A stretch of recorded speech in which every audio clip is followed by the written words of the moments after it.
Good morning students. आपका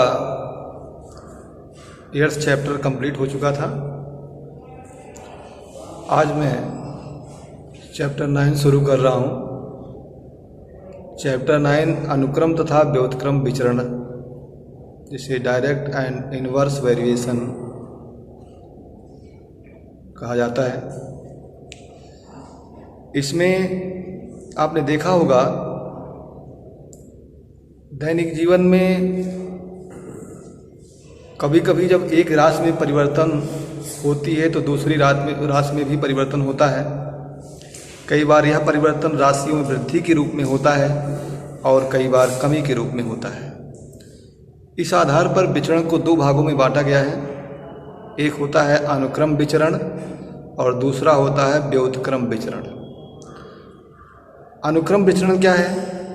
यदि दो राशियों में इस प्रकार परिवर्तन हो कि एक राशि के बढ़ने पर दूसरी राशि भी बढ़े अथवा एक राशि के घटने पर दूसरी राशि भी घटे, तो इस प्रकार के विचरण को हम अनुक्रम विचरण कहते हैं।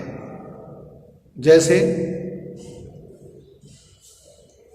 यदि किसी वस्तु की खरीदी गई संख्या में वृद्धि होती है तो उसके मूल्य में भी वृद्धि होती है, परंतु यदि वस्तुओं की संख्या को कम कर दिया जाए तो मूल्य भी क्या हो जाता है? कम हो जाएगा। इसे हम कहते हैं अनुक्रम विचरण, डायरेक्ट वेरिएशन। अब आता है व्युत्क्रम विचरण। व्युत्क्रम विचरण क्या है? जब मान लीजिए कोई एक व्यक्ति किसी काम को 10 दिन में करता है,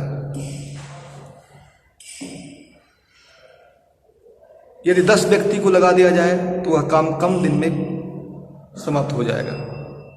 कहने का मतलब यदि हम व्यक्तियों की संख्या बढ़ा रहे हैं तो दिनों की संख्या घट रही है। यदि दिनों की संख्या बढ़ा रहे हैं तो व्यक्तियों की संख्या घट रही है।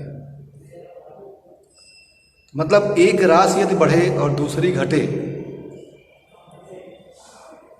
तो इसे हम कहते हैं व्युत्क्रम विचरण, इनवर्स वेरिएशन। ठीक है, समझ में आ गया होगा। इससे रिलेटेड मैं कुछ क्वेश्चंस आपको सेंड कर रहा हूं, उसे सॉल्व करिएगा। Thank you. Have a nice day.